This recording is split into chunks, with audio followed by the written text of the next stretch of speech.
me feel it, you? You get me, me got you. You get me feel it, you get me. Hi, I'm Corey Nathan, and this is Talking Politics and Religion Without Killing Each Other. Your home for engaging conversations about the topics that matter most in our culture. If you love nuance, if you want to better understand different points of view, if you're tired of the screamers taking all the oxygen out of the room, if you'll enjoy edifying, provocative, and fun conversations among high-profile public figures and regular folks like me, you love talking politics and religion without killing each other. Thanks for spending some time with us. Enjoy today's show. Welcome. We are talking politics and religion without killing each other. As always, if you like the show, tell a friend. Listeners recommending our program to their friends and family who might like it is the number one way word gets out about what we're doing here. And I really appreciate folks who've been doing that. We've seen some really nice numbers here lately, and it's all seriously, it's due to folks who've been listening and telling other folks about it. And it's really cool. So I'm very grateful for that. I'm grateful for the folks who are listening and sending in comments and stuff. So I really appreciate you. I am Corey Nathan. I'm your host, and I'm running solo today, and we're doing something a little different. On TPNR, we aim to have a diversity of views and a diversity of people represented from different philosophical perspectives, different ages and religions. So along those lines, today's guest is a new friend I've made, Jack Taggart. Jack is part of the Church of Jesus Christ of Latter-day Saints, also known as the Mormon Church. And he also happens to be half my age, which kind of pisses me off, but I won't hold against him. No, I'm just a little jealous, I guess. So we'll explore some of what distinguishes the LDS Church from other religions and faith traditions, as well as to hear some perspectives from a guy. You know, I was looking up when Millennials and Gen Zers began, and you're like right on the borderline. So we'll explore some of that uniqueness there. But we're not merely defined by our differences. Jack has a really cool podcast called The Moderate Review, where he has civil conversations with folks who disagree or have different perspectives on any number of topics. I think that's a crazy idea. I think it's never, I just totally get it. It's a brilliant idea, and I'm enamored with it. Jack and I actually had a conversation on his program the other day, and it'll be released early in 2022. But most of all, Jack, I'm just cool. It's just cool to hang out with you again. I really appreciate you doing this. How you doing? Oh, doing great. Good. Well, why don't we just dive right into it?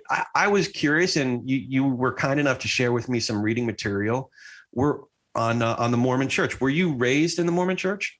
Oh yeah, I was. I guess you can say I'm probably the most LDS you could probably get. You know, born in Salt Lake City, Utah, and actually born in Primary Children's Hospital, which has LDS origins, and served a mission, and then went to LDS college. So.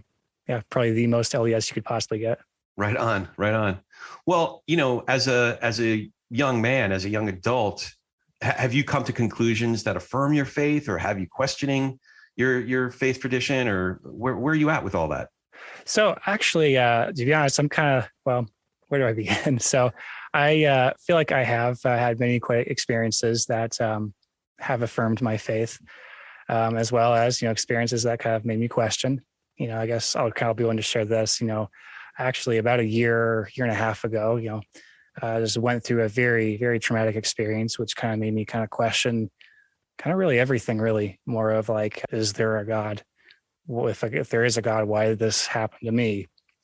And again, that was a very dark time in my life, but I talked to my bishop, my religious leader, I don't know, just talking to him about it, kind of where I was at spiritually at that time.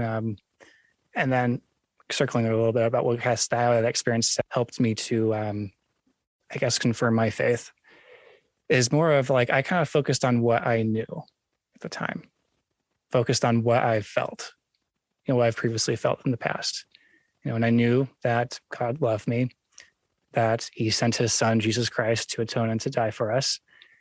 There was just that, something that, I guess, helps me kind of stay strong, stay firm in my faith. And then, but then also some other things in the past. I mean, beginning of this year was, I guess it was a little difficult, but then kind of how, I guess, something that I kind of learned is more distinguishing more of, I guess, my doubts and concerns are more of, I guess, more of like the people within a church. I don't know if you kind of get that more of like, sometimes, people do or say things, that may be offensive, and you may, I think, unintentionally question, well, is this whole organization wrong? Which, it's not. Just people are people, and, and I don't know if that makes any sense. No, it does, but it certainly brings up more questions.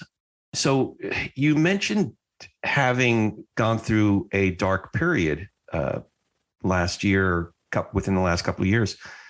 Without going into the details of the circumstances, I'm curious what your inner life was like, what you were struggling with mentally, emotionally, and how you came out the other side.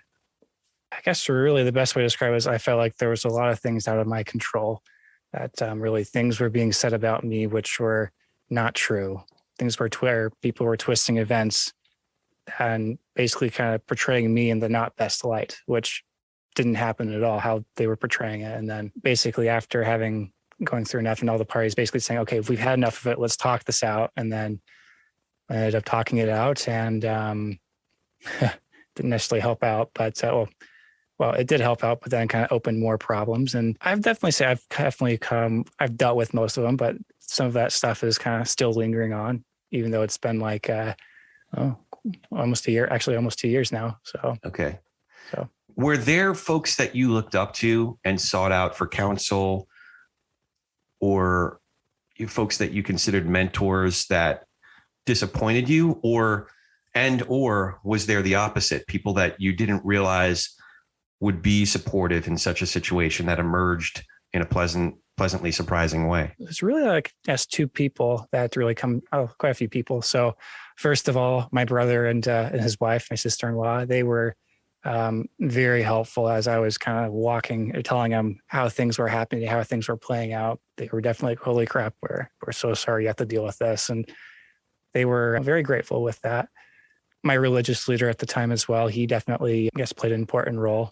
I would feel like I was able to, I guess, share at the time, what I always feel comfortable sharing with him, and literally thinking about moving at that time to get away from it all, and very supportive. And the idea of, hey, if you need to move, I totally get it. I know. And then also my really good friend, she actually, it's kind of really weird. I didn't really quite really realize until like months after the fact that how much involved she was, or not involved, how she kind of heard both sides going on, and how she actually was really willing to back up my case. And I guess I'm not trying to make her sound bad, but more of, I guess, sabotage them a bit, so to speak. But I chose not to go that route.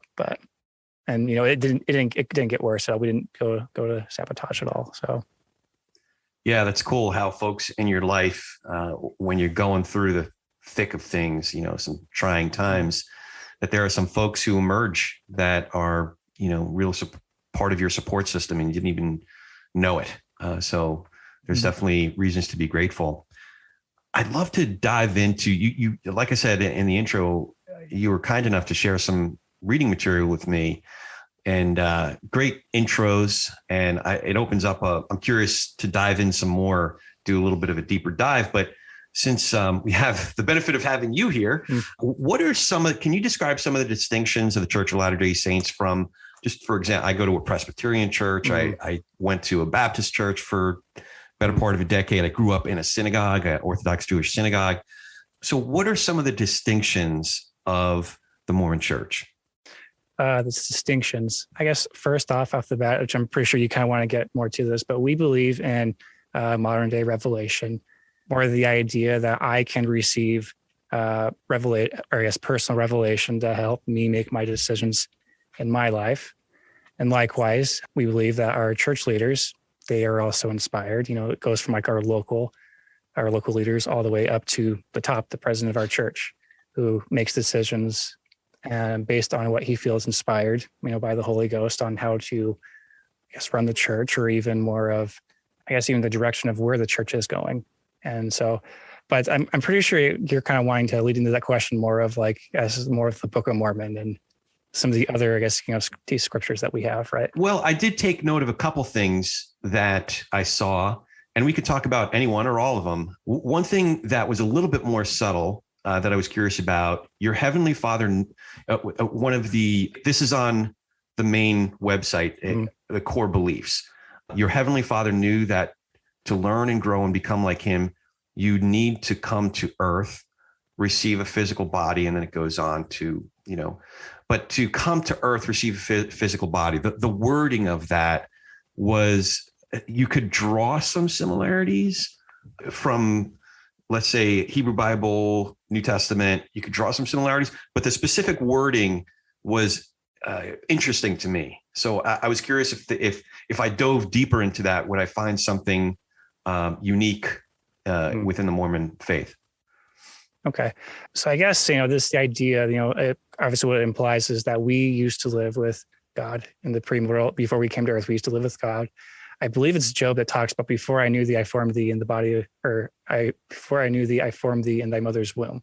Right. Hint, alluding to that, which that kind of leads a little bit why we know what we learn more about where we were, why we are here, and where we're going after this life. Really is not so much about in the Bible more extensively, which a lot of what we believe, or the Church of Jesus Christ Latter-day Saints believes, and we know about that, it comes from the Book of Mormon, which we believe to be another testament of Jesus Christ. It takes place, starts actually about 600 years before Christ.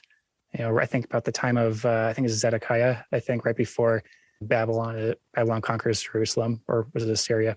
Anyways, basically it leads off with a family that kind of leaves Jerusalem, and then, it does sound kind of weird, but eventually they make their way over to the Americas, and, kind of have there's a civilization that lives there. And throughout this time, there are prophets that kind of talk about, teach the people in order to repent, and then kind of start sharing what they felt inspired to share with the Holy Ghost. Does that make sense, or is that? You're picking up on something else I saw in the same description of core beliefs. The Book of Mormon is described as a collection of writings from ancient Christians who traveled from Jerusalem to the Americas during biblical times. And, the impulse might be to be dismissive of that, or maybe even to mock that notion. But you know what? There's things I believe that are easily mockable. Like, I believe in this guy, Jesus, who was the Christ, who is the Messiah, who died and rose again. Like, there's some crazy stuff I believe too, I also believe the Mets are going to win the World Series in the next couple of years. I'm not sure which is more miraculous, but I when I read that, I'm like, oh, that's interesting. There's some stuff that it should be, as it said in the New Testament, it should be foolishness to the Greeks. It should sound wacky and out of sync. It is indeed miraculous. That's kind of the definition of miraculous, right? So I'm not ready to completely dismiss that, so much as to that it piques my curiosity, and I want to learn more how that story is told and how it's derived. It comes from somewhere, right? So that's what I saw. Yeah. So in an article, there's another article that you sent me. It's in the newsroom section of the Latter-day Saints website. It's called "What Church Members Believe." It says, Latter-day Saints believe that God has a plan for his children to return to live with him. So kind of tying into that first question, is that part of that, like return to live? What's meant by return to live with him? So I guess we literally return to live with, we are judged by God. And I believe it's actually kind of talked about, I think 1 Corinthians 15, where Paul talks about, and I saw bodies celestial and bodies telestial. We believe that after judgment, we will be placed into 3 different kingdoms: the celestial, terrestrial, and telestial, where basically, depending on how our faithfulness, everyone who's ever come to earth, whoever's received a body, will, be placed in these kingdoms. So, and celestial is the highest, and that's what where everyone wants, or we all want to be at. And so yeah.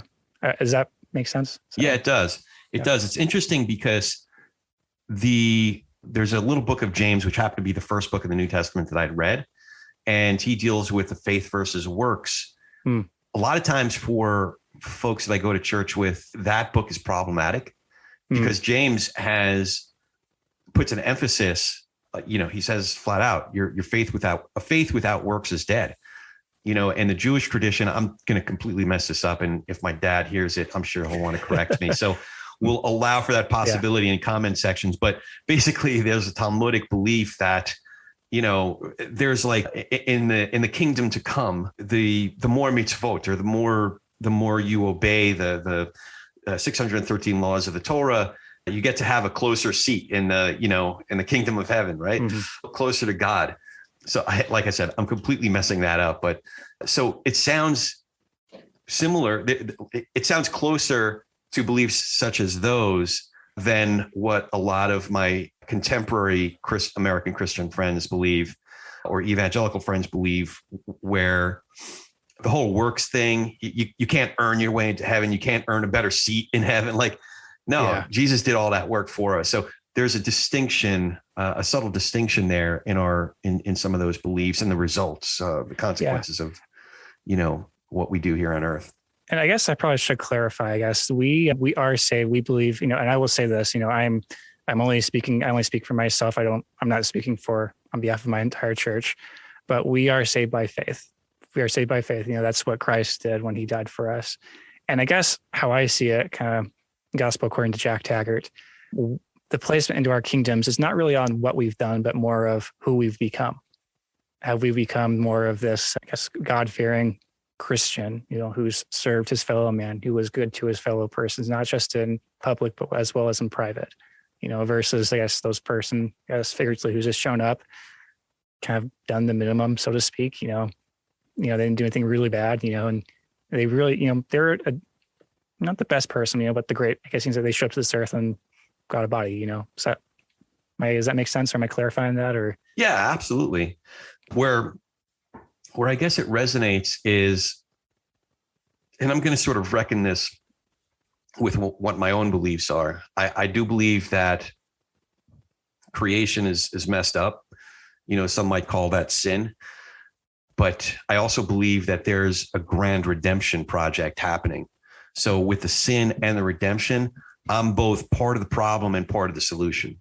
So, you want to think of the fall. I'm part of the fall. I'm imperfect. And as you described it, what resonates is, are my daily practices helping to redeem me, helping to make me a better husband, a better dad, a better friend, better member of my community, my prayer time and reading my Bible, even taking my walks in the morning out in God's creation and encountering God's creation. Like, is that all a part of redeeming me personally? But it's not just about me personally. It's about my place in the bigger redemption plan, because God, from Genesis 1 through Revelation 22, it's a story about God redeeming his creation, right? Mm-hmm. And it sounds, I haven't read the Book of Mormon yet, which I really should do. I should, take a look at it, just to see what it says. It's better to be informed than to be completely willfully ignorant. So yeah. So it seems to me that the little that I do know about the Book of Mormon is that it's a continuation of that, right? Mm-hmm. And even without the Book of Mormon, I still think a great theologian, once he was working on this book called The Drama of Doctrine, and his name's Kevin Van Hooser. And he said, the story of the Bible is still being written and we're in it, right? So God's redemption plan is still happening, and even folks who are secular, some of my best friends, humanists, I don't know if they would call themselves atheists, but certainly agnostics, would still think that good work is happening in this world to make the world a better place.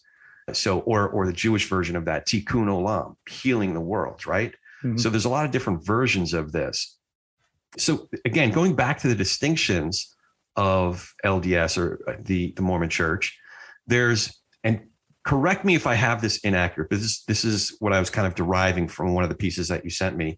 There's a belief that important aspects of the original church were somehow lost after the death of Jesus. And there was, later there was a restoration of sorts with the Church of Latter-day Saints, starting with the founding prophet Joseph Smith. Did I mess that up? No, you're right. Yeah. So it was actually kind of predicted and I think it was Paul, or it was talked about in the New Testament, that there would be a falling away. It basically was imminent, which, granted, I this is again the opinions of Jack Taggart, not necessarily on behalf of the church, but it had to happen. And I guess one of the benefits of that was because if you read some of the Pauline apostles, there's always that struggle between like living the law of Moses as well as becoming Christians, so to speak. There's always that that tension, but as part of that, it kind of took out those elements, although it was going to happen. And then plus also, and eventually when the time was right, when the circumstances are right, actually Joseph Smith actually was reading out of the Bible, James 1:5, if any of you lack wisdom, let him ask of God, which giveth to him liberally, and upbraideth not. And he was struggling with questions, what church should I join? What points of doctrine should I, or are important? And, he studied these different churches, and basically he was told that he should join none. And when he was ready, when the time was right, he was led to Book of Mormon, the ancient set of scripture, which he translated, and he ended up publishing. And so. Yeah, the origin story is certainly fascinating. Have you come across theological differences, whether it's with the formation of the Mormon Church or theological differences, how scripture is interpreted with folks that you're close with, family, friends, that you're, of the same church? I guess, and what do you mean by that? So, okay, I'll give you an example. I live in a valley where there's a very prominent theologian, teacher, pastor named John MacArthur. John MacArthur is someone who has a very, one would call it a literalist, or I would call it very categorical in way too many instances. For example, he believes that, Genesis 1 and 2 should be interpreted as 6 literal 24-hour days of creation. And if you don't believe that, you're, I think he would, if you really pushed him on it, he would say, if you don't believe that, you're not really a Christian. So I don't buy that, right? So that's a theological difference or interpretive difference. And we could talk about why, or like what my interpretation is. Not that I don't believe God is great enough to create the heavens and the earth in 6 little 24-hour days. I just don't think that's the point of Genesis 1 and 2. So so something along those lines. Have you discovered differences in interpretation or theology with people that you're close with? I guess this is kind of very interesting. This is probably one of my rants as well, but I've kind of found and actually kind of discovered more in the past few years that I think people tend to, take certain scriptures out of context to, fit their certain circumstances, if that makes any sense, Yeah. Yeah. It's called proof texting. Yeah. You start with your own preferences, and then you find like half a verse somewhere that kind of agrees with it, and you just kind of rip it out of context.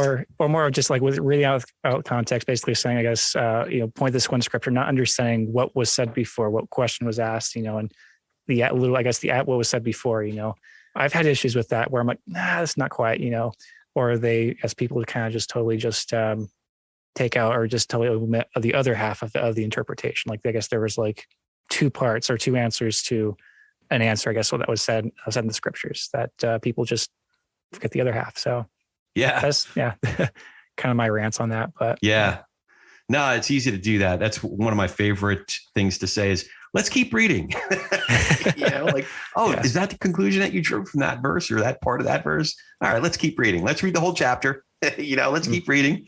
Because oftentimes it says just the opposite of what you want it to say. So, what about political differences? Do you have a different political disposition or preferences than folks that you're close with?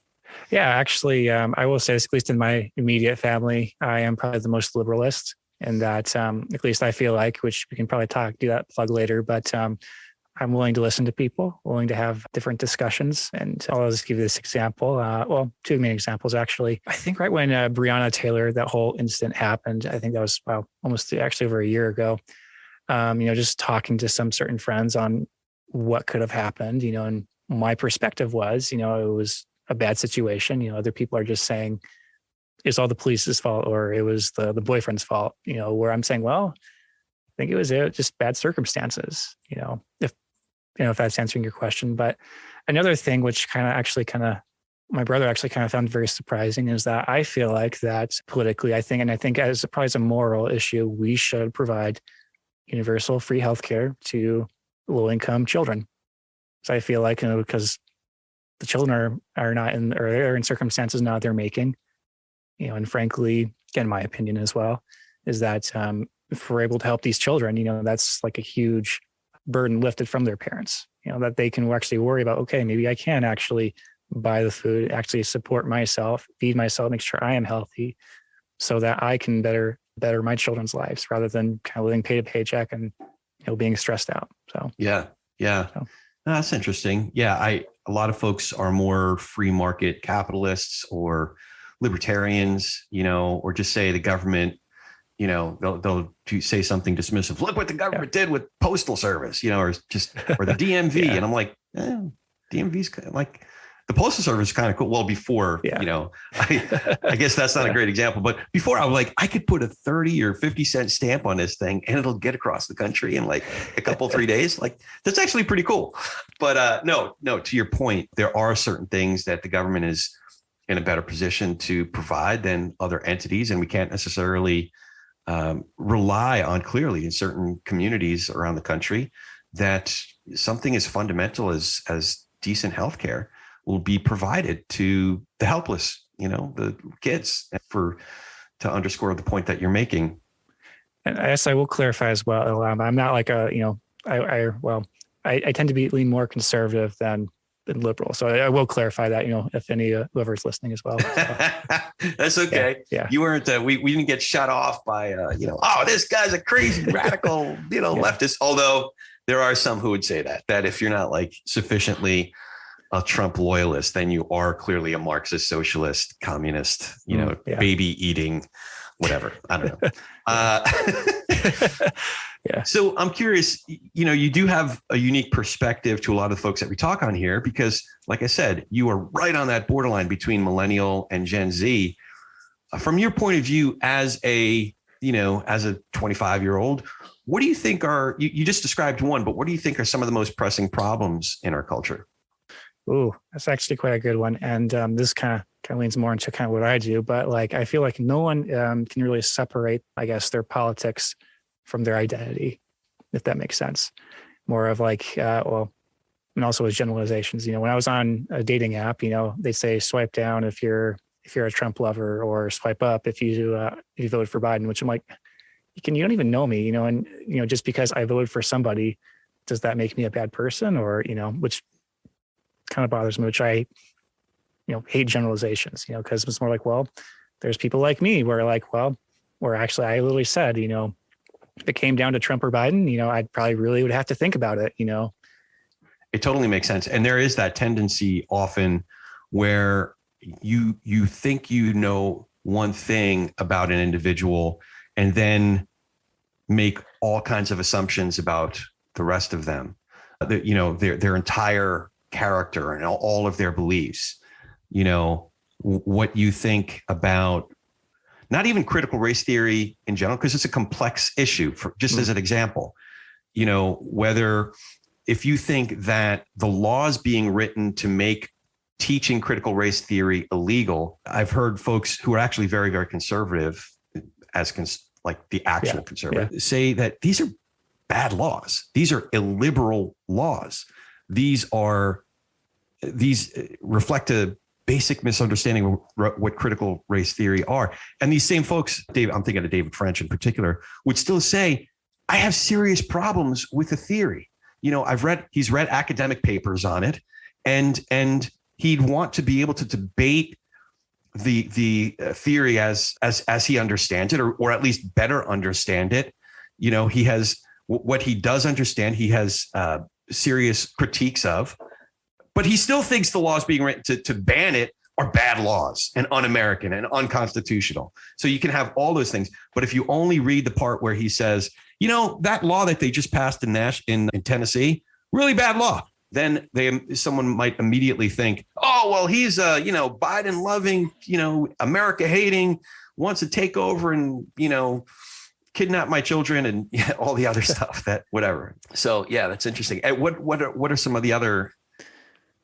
What I also kind of talked about, which is, again, we talked about the generalizations, if you even mentioned that you're, I guess, any whiff of support for somebody, you are automatically looped into that. And Another thing is that no one is really willing to have, a civil conversation with someone they disagreed with, and still be friends with, which, I've actually been fortunate enough, just some circumstances has allowed me, particularly in college, where I've been able to develop that more of like, okay, why do you believe what you believe? And can you elaborate a little bit more on that and help me understand what has led you to this conclusion? Which I think it's almost a lost art at this point in our society. So. Well, we're retrieving it. That's what we're doing right here. Mm-hmm. I don't know if you could say there's disagreements like our conversation about the church, but it's obviously I belong to a different faith tradition now and come from an even different one. So you could, those are differences. I don't know if you would call them differences of opinion, differences of faith, but they're differences. And I find it fascinating. Like I'm learning something. And you're helping me. I like that phrase that you used, help me understand. You're helping me understand a little bit better, and even if we don't arrive at the same conclusions, I think it's kind of cool that we understand each other better. Yeah, right? We can still be friends. Yeah. So, yeah. And we can still hang out. We can still hang with each other. Any other pressing problems at the top of your list? I think this is another thing is I think people, we jump to conclusions too quickly. The first thing that kind of comes to mind is more of the Nick Sandmann. Or is it? Yeah, like basically this Catholic schoolboy who was at a pro-life march in Washington, D.C. And the media made it sound like he and his school buddies were like harassing this old man, where it turns out that it was the other way around, where the old man was harassing him and all these other people were. And there was quite a lot of blowback. But what I mean is like, I feel like as a society, we are, you can say conditioned, to just kind of jump to conclusions, make this actual, sudden judgment on a person, which, obviously there's a lot more to it than actually what happened, which, frankly, I feel like really isn't that Christian or really biblical at all, because Christ, we should never be defined by the worst thing we ever done. Surely if you actually do something that's really, really bad, then by all means, let the consequences follow. But I really believe nobody should be defined by the worst thing they've ever done. And I feel like particularly instances like this, what I've kind of described, where people really don't care for that. They're really out for blood. And, and I'm pretty sure, you've done something pretty bad that you wish you didn't do. And, obviously that's not you, so much as the same thing happened with me. So. Yeah, I can only imagine. I mean, I can only imagine if my name and my life would be defined by the worst things I've done or the worst I've ever behaved, it's been ugly. My close friends could attest. It's been ugly at times. So, and they still love me. I don't know what that says about, they're either saintly for still loving me or freaking nuts. I don't know, man. Yeah. So, well, tell me, what ways are you getting involved in addressing some of, you've named some, great problems, and not great by like, oh, it ain't that great, but like huge problems that define our culture. What are some of the ways that you're getting involved in addressing some of those problems? First and foremost, I feel like understanding what the issue is. I will say, going back to critical race theory, I'll be up and honest, I really don't know too much about it. I don't know too much about it, but more of us engaging in conversations with people, who disagree with me. And, again, kind of going back to more of like trying to help me understand why you believe this or what led you to this, Another thing, which, and I'll just probably be just doing a plug for my podcast, but, my podcast, for example, which, past 4 years or so, I've noticed, we've all seen like a decline in civility. And then, and I kind of thought actually it was like last February or so, where I'm like, I need to kind of say something about this, and I don't want it to be like any regular political, commentary, podcast. And so I thought, well, this is very interesting, unique, having a podcast where people with misunderstood, unpopular, or even unknown opinions can share it. And that's kind of how the Moderate Review was created. So. Yeah, I was going to ask you about that. Can you tell us more about the Moderate Review? That's the name of the podcast, and why you decided to do it, and what you hope to achieve with the Moderate Review. Oh, so the Moderate Review. So like I said, anyone who has an unpopular, unknown, or misunderstood opinion can share, which I'll invite anybody on. I've actually had people on who kind of talked about their case, making a case for euthanasia, which totally disagree with. One of my most popular podcasts episodes I did, was a guy actually was advocating for slave reparations, which, there was a legitimate case for that, But the thing is, I don't really just invite just anybody on there, because really anybody can do that. Everybody has that political, or can do that, But what I typically do, I actually try to involve somebody who actually, has, so to speak, has some skin in the game. So like they actually kind of know a thing or two, when I was interviewing you, you talked about growing up as this, or making this transition from Judaism to Christianity. And then even from within saying, hey, this isn't quite right. We were able to talk about that. And frankly, I don't think anybody, or if I were to talk to somebody who's never done that, I think it would definitely be, make me look bad, but also totally misconstrue, or actually misrepresent the actual issue and what is actually being talked about. What are a couple of the most surprising things you've learned in the process of doing the moderate review? Ooh, what I've learned, is more of people believe what they believe. And most of the times they kind of see it out of some sort of need. But like the most recent thing I can think of off the top of my head is more of going back to the euthanasia. They called it dignified death, which the case they're making is more of like, if you're in chronic pain and you're not getting better, and basically you're faced with the choice of either, I guess, living kind of lucid, but more of like almost incoherent, or living in a life of pain. What kind of life is that? Do you think maybe you should, and maybe you will not have a quality of life by allowing to live like this? So that, I guess, more of like, there's what I've kind of discovered is that, people believe or believe in something for a purpose. That's, it's not something, I guess, that is pulled out of their butt, that there's more often like life experience that have led them to this, led them to get to that conclusion. I don't know if that answers your question. Yeah, sure. That's interesting. Yeah. I mean, and you've chosen to have some interesting people on there and tackle some interesting subjects. The whole idea of the moderate review is to find points of difference and to see if we can tackle them together in a civil way, mm-hmm. and come to a better understanding of the subject, even if we don't end up agreeing on it at the end. So it's a really noble endeavor. I really appreciate your candor and your willingness to grapple with some tough stuff, as well as I'm appreciative of having learned a couple things about the Mormon Church, the history of Church Jesus Christ of Latter-day Saints, and looking forward to learning some more.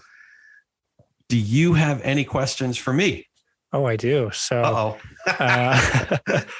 so I guess, because I'm a fellow, as a fellow podcaster, I'm just curious, what inspired you to do this podcast?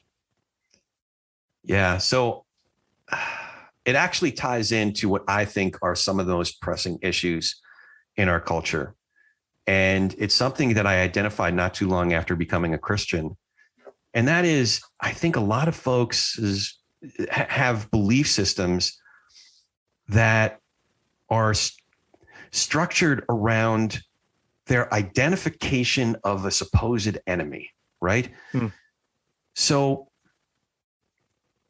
a lot of what I would consider primary theological pillars almost become secondary, because if you have identified this notion that there's a culture war, and you've begun to understand who the adversary is in that culture war, and you've begun to project what that adversary is thinking, what they're trying to do, your entire mission in life, your entire worldview is that you have a compass and it's pointing towards this thing, and everything, what's magnetizing it and defining where it's pointing. It's all around this notion of identifying an enemy or thinking that you've identified an enemy.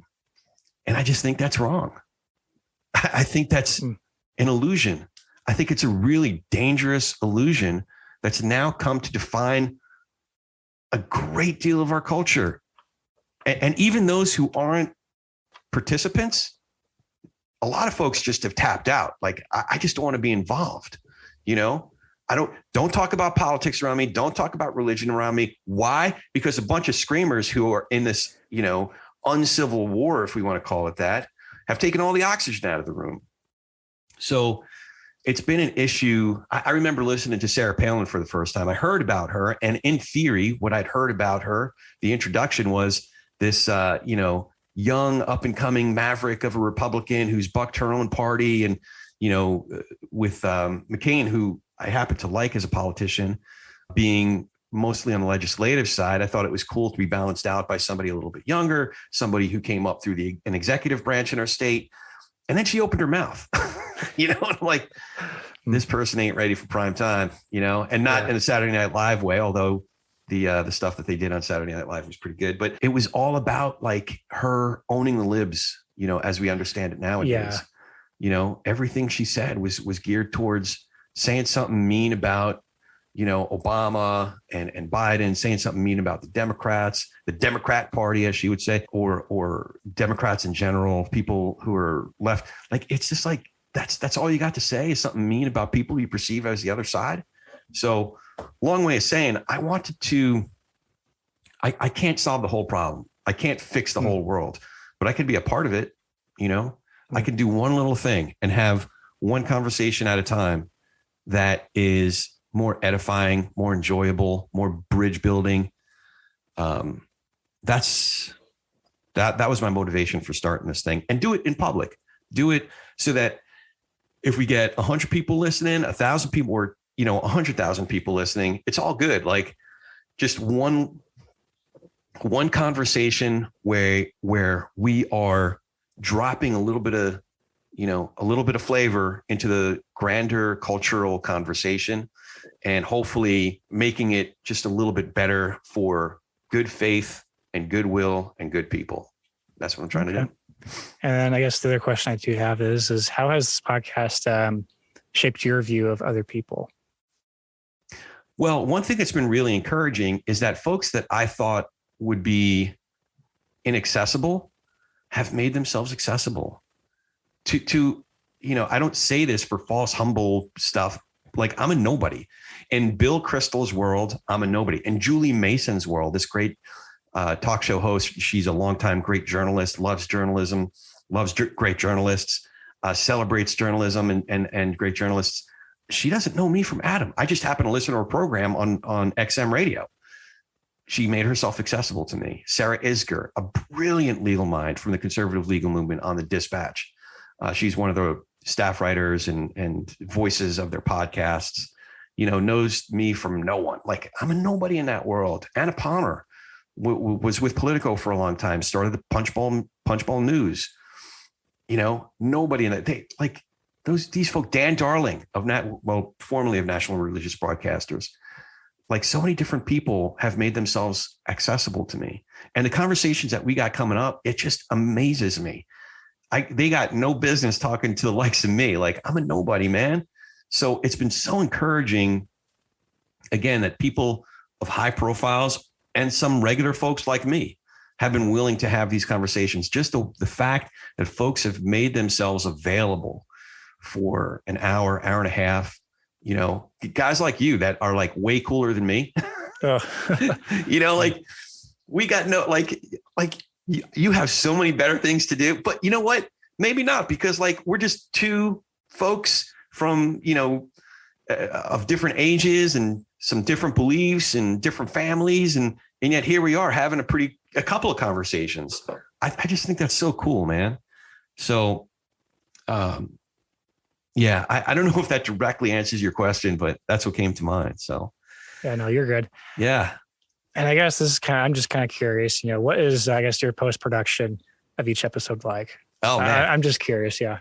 So, okay. So I get one of the coolest things I've learned in a practical sense is I've learned how to edit, not video yet, but sound. But I get really granular sometimes. Like, I let the bulk of the conversation flow, but I take a lot of time to eliminate. I want to respect the listener's time.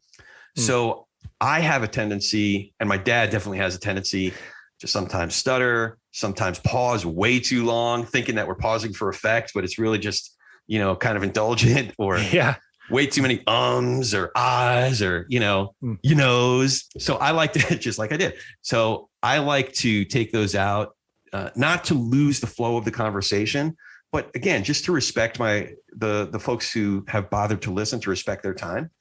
So that's a lot of my post-production process is really getting in there with a fine-tooth comb. Some folks might say, just leave it all in there. It's all good. You're only taking out 2 minutes after everything's said and done. Or actually, it's often more than that. Oftentimes, I'll just, for a 1 hour conversation, it's amazing how much we can shave it down to 45 minutes, or an hour and a half. We can shave it down to 105. Like, yeah, no, I know that. Yeah. So I like that. But I just discovered this new thing. I just discovered this software program called Descript. Are you familiar with it? I'm not. It's basically, it translates the conversation and you can see it as a script. It also translates it into a timeline, like a regular sound timeline. So you can go through, and it has one function that I was playing with last week that identifies what they call filler words. Stuff like that. And you can either just hit one button and it takes them all out. But I think what I'm going to do is I'm going to identify specific ones, what I call isolated ums, because a lot of times people will they'll go, or like they'll kind of, it'll all be one word and it's just a way to kind of groove into the word.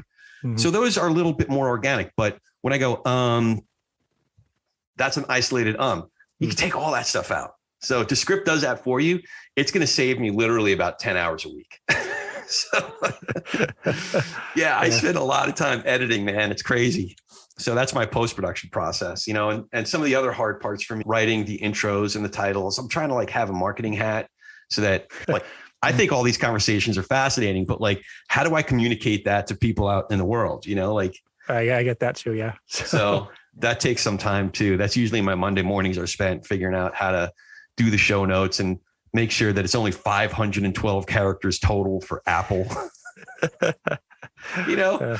So anyway, so that's my post-production. I'm sure there's other stuff I'm forgetting about, but that's basically it. Okay. So, All right. Yeah. All right. So before we go, you got to tell us how we can find more info about you, the Moderate Review, all that great work you're doing. So I am active on Facebook, Jack Taggart. It's spelled Taggart. It's not ER, it's ART. ART, yeah. I'm also on LinkedIn, which I can also send you the link to that, my LinkedIn profile. And the Moderate Review, actually, I actually have a Twitter page. It's the handle is @TModRev. So just the number, the letter T, Mod Rev, one word, no spaces, no underscores. Yeah. So, and of course you can find my podcast on really anywhere, Apple, Spotify, Google Podcasts, and Yeah. And it's the Moderate Review. It's fun stuff. Really good stuff too. I think it's very productive and very much fills a need in our culture. We could use more of it. So keep doing what you're doing, Jack. Thank you.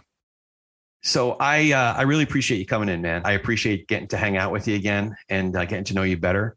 I'm also grateful for you sharing some information about Church of Jesus Christ of Latter-day Saints, the Mormon Church, because now I'm learning more and understanding some of my friends go to the Mormon Church and are part of the Mormon Church, I should say, and just grateful to understand my friends better. So, but most of all, I'm grateful to hang out with you and for you spending your Friday afternoon with me.